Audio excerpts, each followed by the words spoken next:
Hi everyone, I'm Nicole. Thanks for spending these next few minutes together as we look into John 15.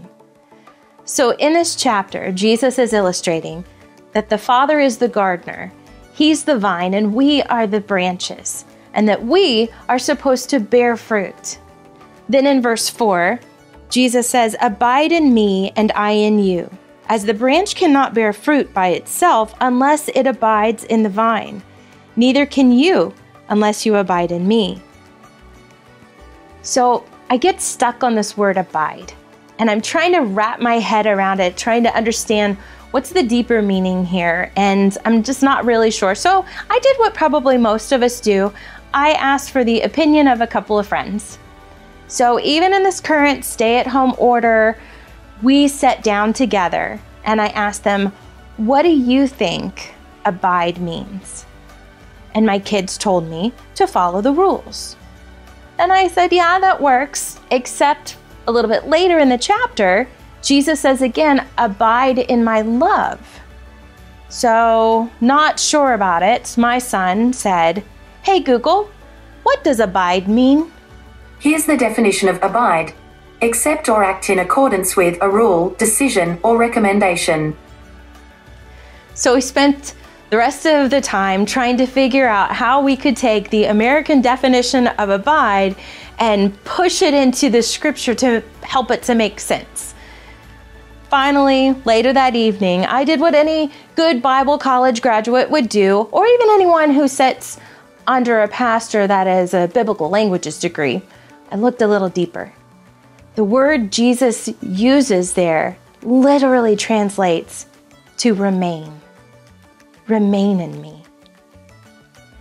So I want to imagine right now, would you imagine with me that we don't know each other? And so we have decided we're going to be friends. So we're going to, since we're imagining anyways, we're going to meet together and we're going to meet for coffee. Or if you're not a coffee drinker, that's okay. You can have tea or Pepsi or Coke or whatever you want. Why don't you put in the comments below what you're drinking? I'm drinking a latte with oat milk and just a little bit of simple syrup. That's my jam. So we're sitting and we're talking and we're getting to know each other. And then I pull out a piece of paper and I hand it to you, and on it has a list with check boxes. And I start explaining to you that these are the rules for our friendship, for our relationship. That you are required to follow these rules and check off these boxes every day in order to be my friend. What would you do? You'd probably laugh at me, thinking it was a joke, or you would call me crazy and walk away. And either way, you would be right. But that's not a friendship. That's more a contractual agreement that you have between an employer and yourself. That's where they're asking you to do these things and you will earn a paycheck. That's not a friendship. Yet, how many times do we approach our relationship with Jesus as just that? We need to make sure that we follow these rules and we check these boxes off, and that way we will earn His love. That's not what Jesus is saying here at all. He's just saying, remain in me, spend time with me, get to know me, learn my ways. So I'm guilty of sometimes picking apart or missing a larger portion of the scripture or the whole. I don't know if it's just my brain doesn't wrap around it or if I just breeze past it and I miss it. But whenever you actually stop and look at it with remain, and you look at that scripture again, let's read it again. Verse 4, abide, remain in me, and I in you. As the branch cannot bear fruit by itself unless it abides, unless it remains in the vine.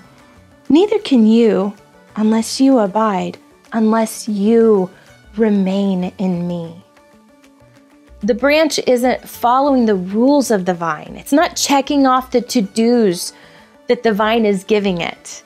It's just staying connected. It just remains in the vine. My prayer for you today is that during this unusual time, and even beyond that, that you will remain in His love and in Him, and that you would stay connected to Jesus no matter what.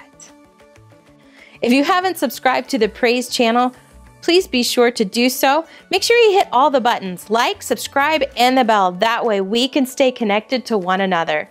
Thanks for spending these few minutes with us. We'll see you later.